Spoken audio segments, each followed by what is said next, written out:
All right, what's up, everybody, brothers and sisters? We got brother Dan Allen out of Local 3 Operators. So with that, Dan, let's go ahead and just kind of introduce yourself, man, and how you found yourself becoming an operator. Yeah, my name's Dan from, like you said, Local 3 up here in San Francisco Bay Area. Been an operator for almost 24 years. Um, how I got in, it's kind of funny. I grew up skateboarding, surfing, snowboarding, stuff like that. Thought I was going to be a pro at one of those. Oh yeah, Uh, Ended up not being good enough, got hurt. And my parents took me out of school kind of to do that, like in junior high school. And also because I used to like to get in fights. I was into fighting, so they pulled me out of school. I did independent studies, and after I got hurt, my dad, who was in the trades too, so you're said, "Hey, generational, Dan. yeah." Okay. So he said, "Hey, if you're not going to go to college, you don't want to do any of that. You're going to work." So I started working with a friend of the family. It was a mom and pop shop when I was Okay. about a little after 15, almost 16 actually.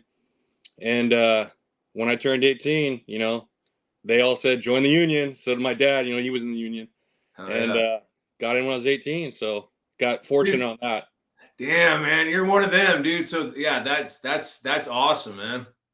Yeah, I mean it's at the time you don't realize the opportunity you're getting, and how many people struggle because as much as it's not that hard to get in really, but it Yeah. is on it's one of those Oh fine yeah. lines. And it's Yeah. all, it really helps on who but the unions made it really fair, pretty easy just to go in. If the books are open, you can get in, sign up, and join the apprenticeship. Yeah, absolutely. Like nowadays, Dan, I mean, I'm sure you can attest down in the San Francisco area, man, there's not enough tradesmen to do the work, right? So No, I can only people, imagine I what mean, it's especially like out now, people don't want to do it. It seems like, they think it's funny how many people think we don't make enough, we don't make anything, there. Yeah. we're unskilled. It's, you know, for the most part, people that are going to college, getting a degree in whatever they're getting, no, not knocking them, but it's like they come out without a job, you Yep. know, they're living at home. So 100%. yeah, So yeah, Dan, like as you got in, man, you went through your apprenticeship. Did you start on cranes or did you have to work your way up doing like heavy machinery, bulldozers, back excavators, that kind of stuff, or did you go right. straight No, into cranes? I started because the friend of the family that I was working with before I turned 18, it was a crane company. It's kind of a Okay. general engineering, but they had like a boom truck, a couple little cranes. So Okay. I was able to mess around in the yard and mess stuff up, which I did. Hell yeah. And then when I got into the apprenticeship, 4-year apprenticeship, I got right into cranes and I started out on the ground, oiling, Okay. beating pins, getting yelled at. And I think that's where everybody needs to start from the ground up. No matter if you want to do tower cranes, crawlers, mobiles, um, it's just not only does it teach you the ins and outs, right, of how the cranes go together, how they work. It gives you a whole nother mindset besides just pulling levers. That's pretty much the last part. Um, but it teaches you a huge responsibility. Getting yelled at, being accountable. When you mess up, somebody's gonna give you some shit. So Yep. it's good. I appreciate. I still run all those cranes. I'm kind of stuck in towers as it is now, but you know, I think everybody needs to start on the ground and learn rigging, learn signals, learn how to put the cranes together, and you know, Yeah, I you mean, like that's I 100% agree with you on that, Dan. Because I mean, obviously, if you don't know what you're running, dude, you're gonna run into all kinds of problems right off the bat because you don't know what the fuck you're doing, right? right. And I Um, mean, there is a certain level of fake it till you make it. It's like never oh yeah, say no. yeah, obviously, yeah. Just have that, Oh yeah, initiative. Like I'll do it. I'll figure it out. I was in cranes, and calling people, how do you start this thing in the beginning? It's like, but I could exactly. do it. Oh yeah, So, it's just you can tell who's got that want. yeah. Especially when you've got new guys coming up, apprentices. Yep, Um, you can tell who wants to learn. Nobody's born in the seat. So yep. it's same with ironworkers. You could tell who gives a shit and who's just in it just to like skate by. You know what I mean? Oh So yeah, yeah, 100%, bro. And so, like, with that being said, Dan, so like, finding yourself working with like little hydros, and then you find yourself working with crawlers, and like how did you find yourself like wanting, or did you want to become a tower crane operator, or is that just kind of something that an opportunity that fell into your lap? Both. Like when I was really, really young, like 15, 16, and I didn't really know anything about cranes. Yeah, Most people, when you hear cranes, they think of tower cranes, just yeah, things you yeah, see in the city. They don't really think about, the boom trucks, the mobile, the little 70s and stuff like that, all the other ones. So yeah. I was, oh, The okay, that'd carry be cool. decks. Yeah. Exactly. I Yep. mean, the hardest crane to run is a boom truck, with a jib on it. I mean, that's the hardest crane. I don't care who you are. Still is. But yeah, so I started out, like I said, oiling. Um, I got fortunate enough, besides getting in there, to oil and come up under some really good guys. Like one of them was Bill Algers from Bragg. Okay. He's retired now, but I always said if I could remember the shit he forgot, I'd be set for life. He had I mean, any crane, rigging it in, rigging it out, he just knew. Brand new cranes, it's like he didn't even seem like he went home and read the manual. It just that's how he was. But he was the type of guy, he'd yell at you and go turn those blocks out, turn those blocks Yeah. on six, whatever. And he'd smile at who's ever standing next to him while you're running off there. Oh, But if yeah. you just kept your mouth shut, and worked hard, he'd buy you a beer at the end of the day. So Yeah. I And got those are the kind of really things like fortunate with you that. can work around, man. Shit's not going to go south, right? That he knows what he's doing. And so like you can get the work done safely and efficiently, I would assume. I mean, that's what I would assume. Well, yeah, and that's it. It's I mean, it's still construction, so stuff happens. You know what I Yeah. mean? Oh, yes. But we always came home safe, and we always got it done. And he like I said, he taught us that that real, like, not, I guess it's called workmanship, but like taking Like pride in your pride. work. Yeah, Pride. exactly. And this is what you're here to do. If this is going to be your trade, be the best at it. 100%. So yeah, I'm very fortunate. And then, so like getting into a tower, your first tower, what was that like? Uh, I was scared, because you don't realize the movement, for Yeah. one. For two, it was another kind of like, oh yeah, I can do that, sure. I've run all these other cranes to the ground. You get up, halfway up, you're like, oh man, what did I get myself into? So it is Um, that much of a difference, Dan? I mean, it's a huge difference. okay. I mean, like for starters, the movement. You know what I mean? Like if Yeah. you've ever been on like a large hydro with the jib on it and all that deflection you're getting. So go sit at the top of that, and you're just all over you're fighting the wind, you're fighting the movement, and it's like anything. The good guys, it doesn't look like they're doing anything. It's just the crane sitting there. You're fighting the wind. You're constantly up there doing something. Yeah. And then, all that. It's hard to explain, but you're coming up on a heavy load. You're getting that deflection. You don't hear it on the ground. Doom, doom, doom. All your pennant bars, everything, all the steel contracting. Yeah. You feel it. You're moving. So, and when you're sitting, in a crawler or whatever, you're looking up at everything. You kind of got to scale the building like hanging iron. Yeah. When you're up, however many floors, and looking down, everything's kind of flat. So it's a whole new viewpoint. Whole new You can't tell at perspective. first Yeah. if you're 20 feet above their head or on them. Yeah, and that's a great point. I guess I never thought of it like that, Dan. You know what I mean? Like obviously you're sitting in a cab down on the ground. You know what I mean?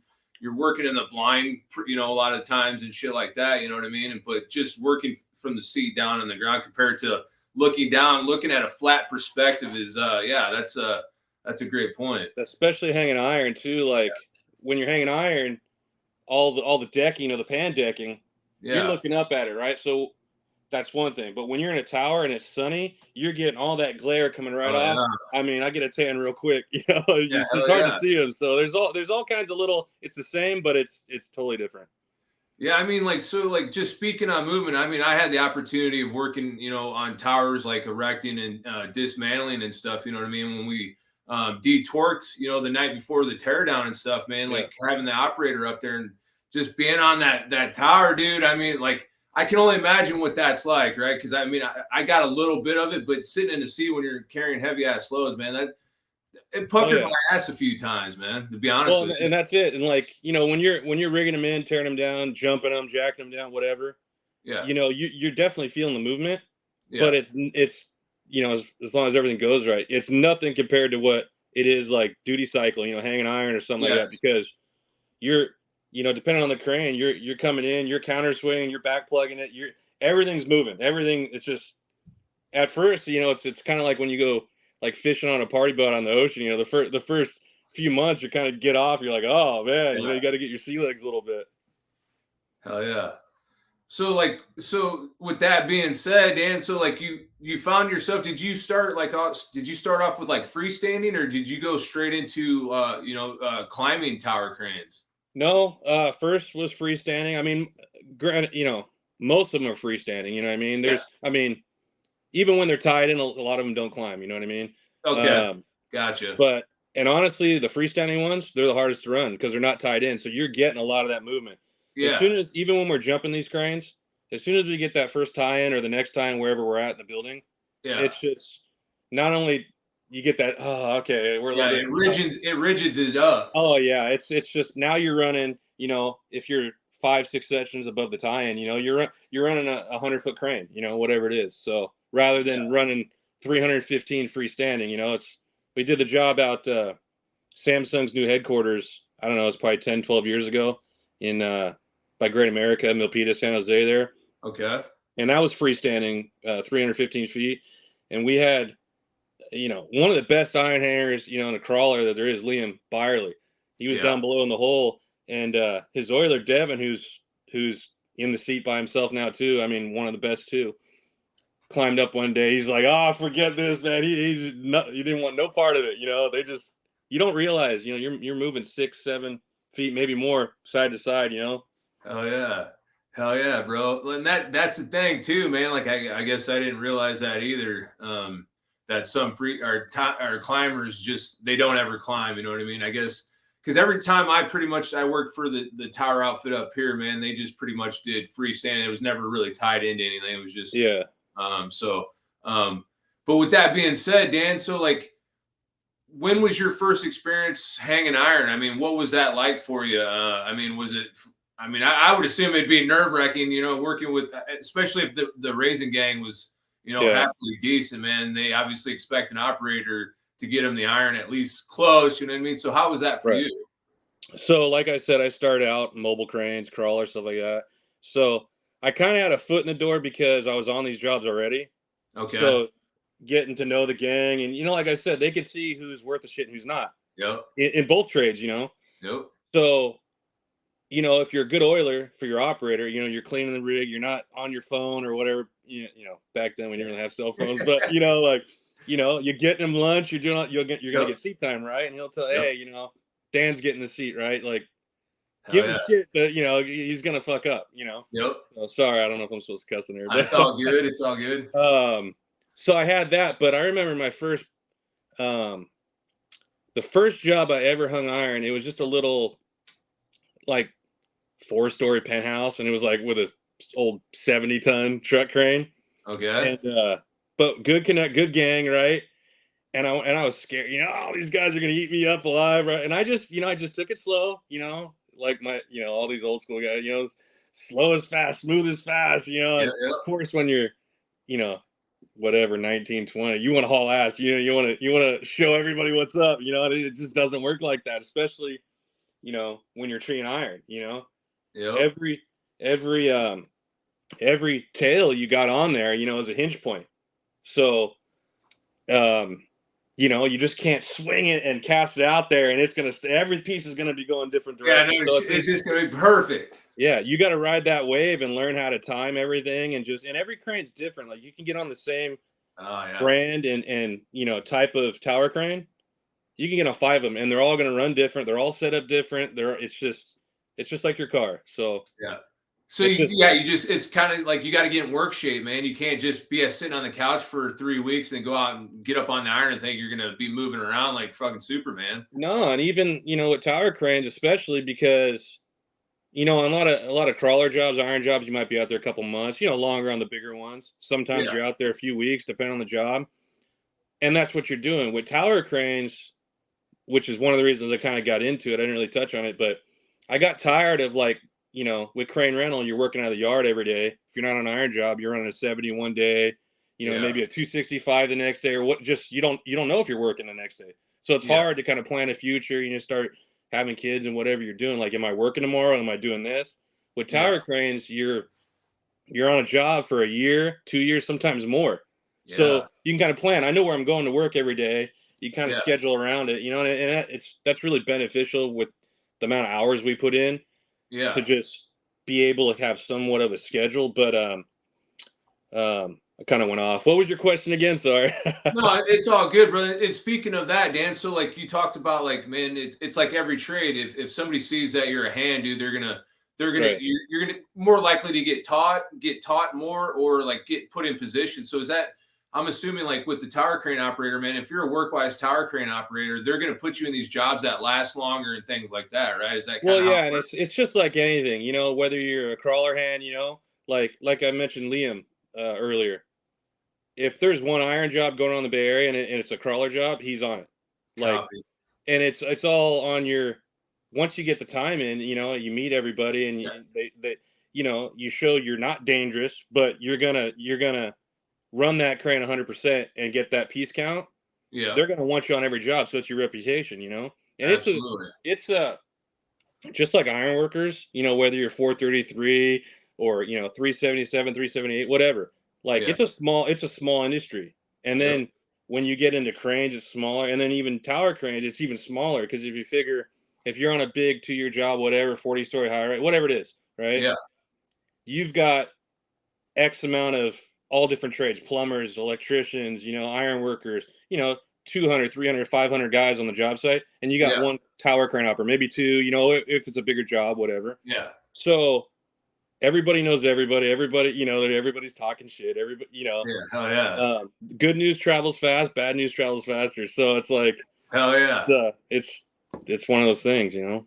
So like what's so kind of just, get more into like the relationship between iron workers and operators, Dan. Yeah. So like how's that relationship been with you, man? Like just hanging iron with the gangs. Obviously, you've been doing it for 24 years. You've built those relationships, man. So how has that been for you, like working with the iron workers through your career? It's been great by far. They're my favorite trade to work with by far. I mean, Is it's it because of like how we work with cranes and things like that, Dan, or is it the personality? What is it? all of it, you know, all of it. Because I think, you know, obviously being an iron worker is not easy. I mean, it's the hardest job out there. You know, we've got, you know, a lot of mental stress up there. You know, you got a tree hanging over everybody's head. It's like one thing happens, it's all bad, you know. But you know, the physical and just the the dedication it takes, you know, like being a connector or something, you know. I mean, it doesn't matter. Rebar. I mean, you couldn't Yeah. get me out there tying rebar to save my life. You know, it's like that's hard work. Yeah. You know. I Uh, wouldn't be able to go do it nowadays myself, you know what I mean? yeah. But So, but like I said, they're my by far my best, my favorite trade to work with.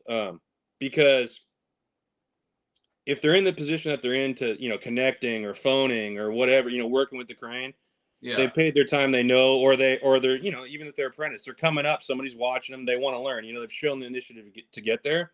So the signals are the best. You know, I can close my eyes. My phone man's running the crane.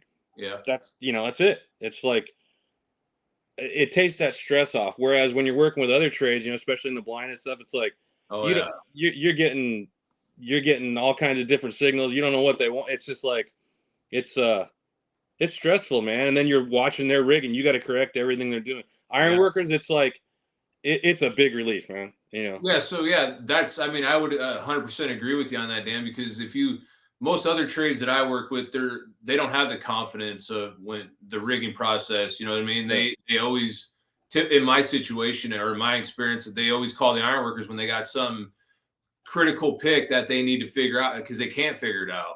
Right. And it's just like, you know, it's not knocking the other trades, just they Yeah, don't do it. They don't do it yes. every day, you know? Yeah, And then it's if not there's a knocking big whatsoever. That's what we do, you know what I mean? right. And there's a big difference between, you know, setting whether it's hanging iron, you know, one piece, you know, hanging it derrick style or treeing it, doesn't matter. Yep. Setting a big box car, you know, on the roof. There's a big difference between that and flying up some 2x4s or some plywood, you know what I mean? Yeah. And trapping your chokers every time you land it. You know what I mean? It's like there's a big difference, you know. So Yeah, man. We could talk about that days, man. I've seen some of the dumbest shit. It's frustrating, man. And like, I used to be a lot worse when I was younger. Like, Yeah. I mean, yeah, I've Well, mellowed those are out the a old lot. Indian tricks that you pick up from the JIWs, man. That been, you know what I mean? They see that Oh, you're willing to learn. I'm telling you, when it comes to like, I mean, I've picked up stuff from every trade I've worked with. I still pick up stuff. You know what I mean? There's still stuff, hanging iron or certain things like that, or especially like, jumping the cranes. Like we pretty much the company I work for, we have our set gang of our crew of guys that jump them or jack them down, put them up. So we kind of go where, a few weeks we're going out to Salt Lake City to take down the crane that's out there. It's actually the tallest building in Utah, the Astro Tower. So it's pretty cool. So we're taking that down. Isn't that a shout out to Blue Collar Dad? Isn't that the one that he's always on? Yeah, he'll be out there. So yeah, dude, he's my man. I love his stuff too, man. We'll talk about that later. But yeah, so yeah, sure. That's pretty badass. Yeah, so we have, we got the same gang of guys pretty much that do that, and that's also, like Dave Boaz is the ironworker foreman. He runs that show. And you ever worked with Getty Dye by chance, Dan? I have not. I know who it is, but I haven't worked with him. Oh yeah. What about? I mean, not to bring up old past stuff, but were you ever able to work with Travis and Yoder when they were working for Northwest Tower Crane? I never worked with him, but I knew him from up there. Oh, and those Seattle guys and stuff. It's like I was in Japan when that happened, and it broke my heart. Yeah, it's like I said. I mean, it's a small world. Ironworkers, crane operators, all that. So it's still sad, man. But yeah, so like speaking of that, because I remember I worked with Travis quite a bit, you know what I mean, and he told me about when that wolf crane that was down in downtown San Francisco was like 1,500 feet in the air. Can you talk about that a little bit, Dan? Were you a part of that, or do you know who? I wasn't a part of that, but that 700 wolf Luffer, nice crane. The thing that's good about those wolves is when you're jacking them, you're climbing them. It's a single stroking ram. So like on most, whether it's a Potain or a Piner or whatever, you got like 4 strokes each cylinder. So jack up, retract. That it's single stroke, so it's quick. They're badass rigs. There's actually one rigged in right now, another 700 in South San Francisco right now on an iron job. So it's cool. I wasn't part of that. I wanted to be, but that's badass. Company. So like speaking of like climbing a tower crane, Dan, what's that like doing that process, man, when you're adding sections to a tower? Because I mean, I look at that, dude, and when I first saw that, I mean, I was like, holy shit, how is that even working? So what's that like to do that? So I get asked that a lot of time, all the time. People ask what I do. When people ask what I do a lot, I say, construction, because I don't want to get into it because it's hard to explain. And they got a million questions. It's like, especially when it comes to like, they always go, well, how do they get up? How do they make them taller? Right. Yeah. And I try to explain it. It's really hard unless you see it or, you watch one of those little YouTube, like cartoons, but, the first time I actually did it was in the city off Folsom Street. And it was kind of good. I didn't know what I didn't know. I was just, I want to say I lucked into it, but it's kind of one of those things. You get to a certain place because your reputation, even if you haven't done it before, they're like, okay, it's just you're there for a reason. But knowing what I know now is probably the closest I've ever gone to going over in a tower crane when jumping them.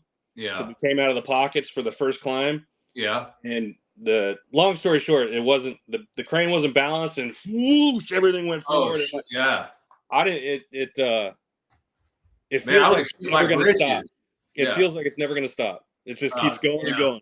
So at the time I was like, okay, this must be what it's like. I was scared as shit, but hindsight now I was like, oh man, but you don't know what you don't know, right? So, but once you start doing it more and you see the process, everything's a process. Everything you have, there's the way to do it. You know what I mean? Like I'm not the best at explaining things, but you have steps, every step, right? You don't want to skip any steps. And every building, doing tie-ins and whatnot and stuff like that, every crane, their balance point, whether it's a luffer or hammerhead, they're all different. Like I don't know how much you want to get into it, but like luffers, luffing tower cranes, they climb way better than any hammerhead. And then like you got your flat top hammerheads, Yes. like Commonwealth especially and stuff. They don't like climbing. They're moving all around. Your tower's bowed out like this. It's just Luffers are more stout. So like if you're gonna climb one, climb a Luffer. You know. Gotcha.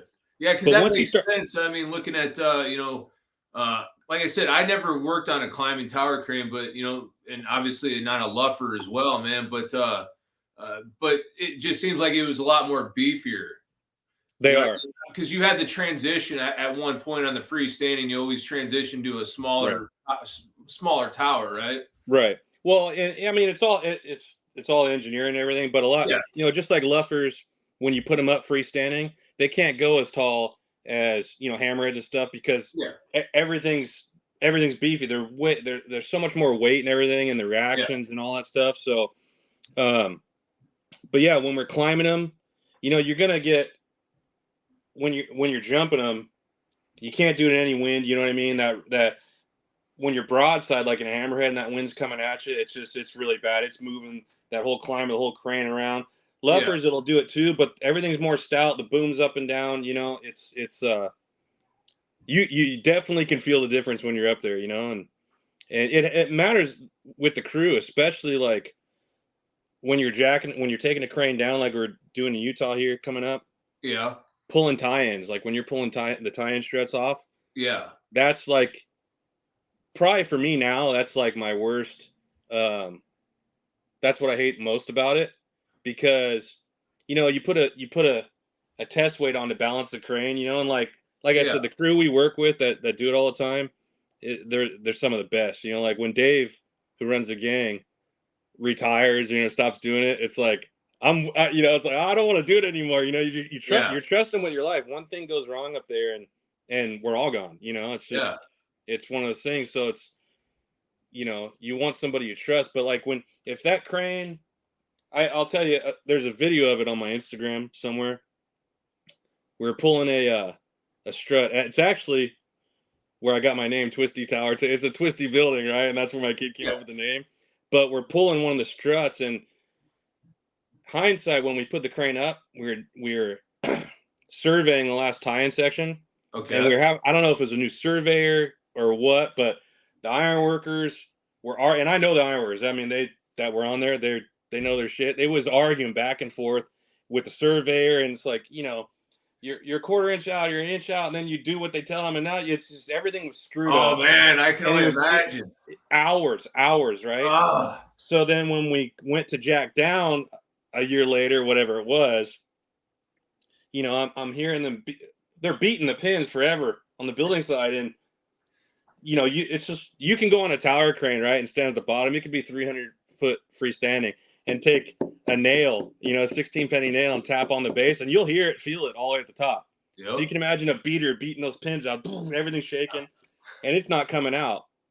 And then you're adjusting things, you're doing what you got to do, and then I happen to be like, man, this is gonna be. I just feel like it's gonna be bad once I videoed it, and whoosh! I mean, they said that stored energy. Oh yeah, shit. when they got that pin out, and the crane went back, when it finally stopped shaking, which was, it's not exaggeration, minutes later.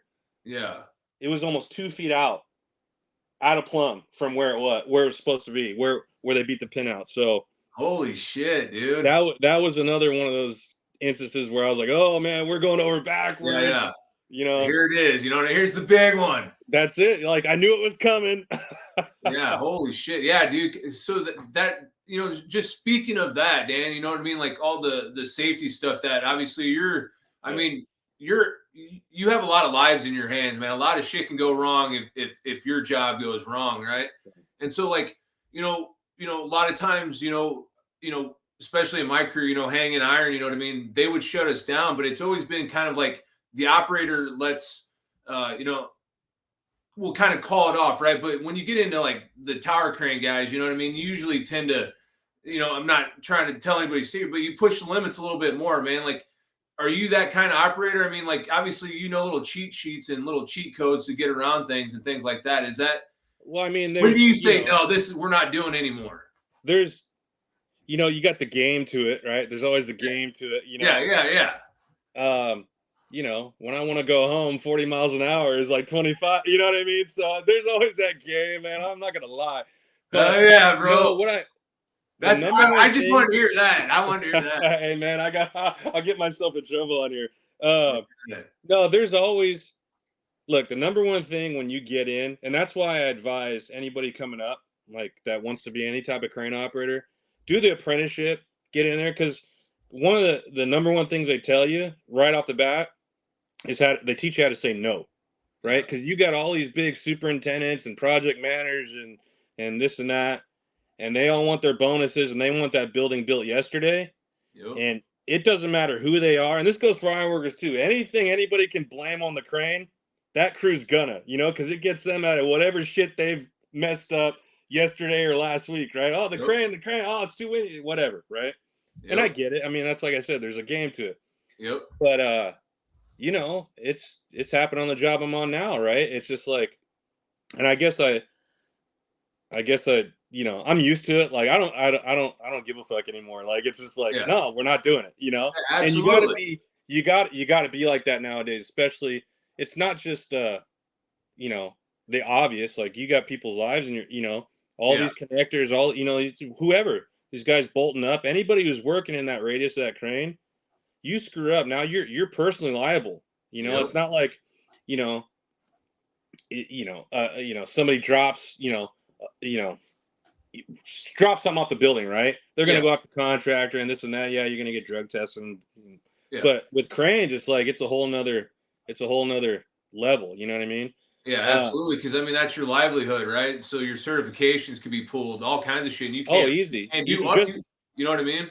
Even just for working, like for with tower cranes, it always depends on the manufacturer, but more or less it's 40 miles an hour wind, right?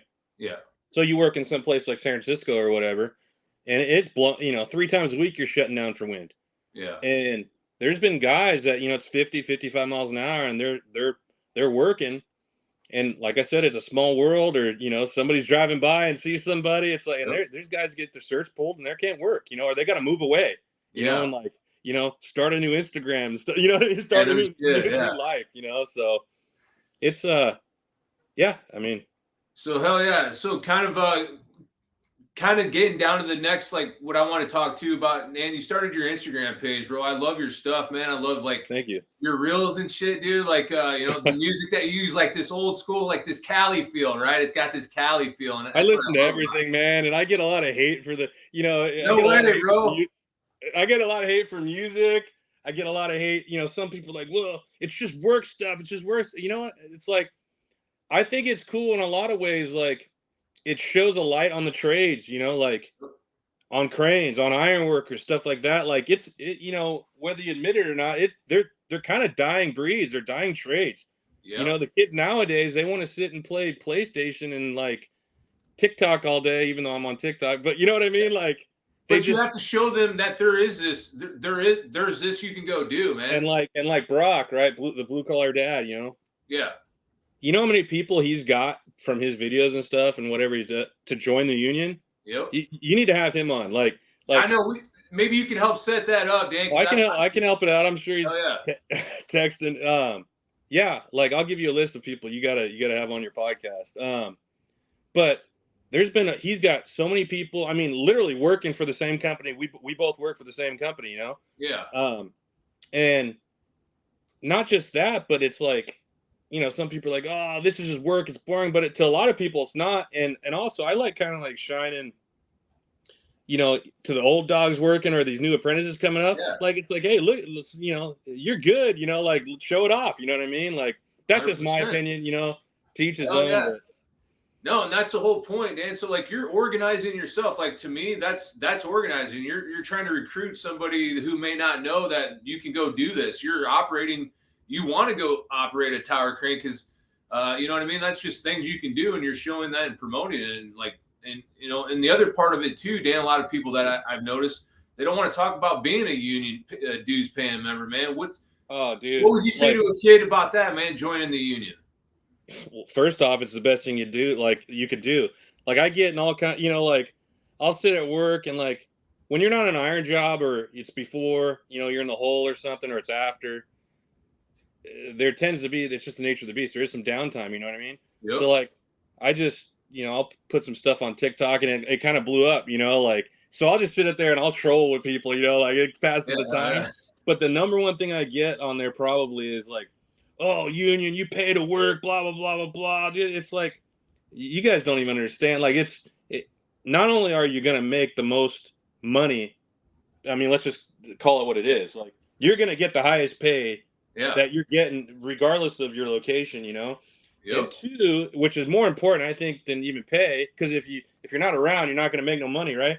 Yep. It's the skill set you're getting, whether it's with cranes, with ironworkers, all these other trades, laborers, carpenters, whatever, these union guys, they're getting trained to the way to do it. Whereas a non-union, you go out there and just, I'll do the job, they're going to hire the cheapest guy, or they're going to, where do you think the prevailing wage gets set from? You know what I mean? Exactly. Like, so they'll sit there and take the prevailing wage, but then they'll bitch and moan and say, oh, you're paying for the, it's like the union, back when all the Irish guys were unloading ships, they set this up for us, you know what I mean? Yep. Like, and it's a brotherhood. It really is, it's like we have a leg to stand on.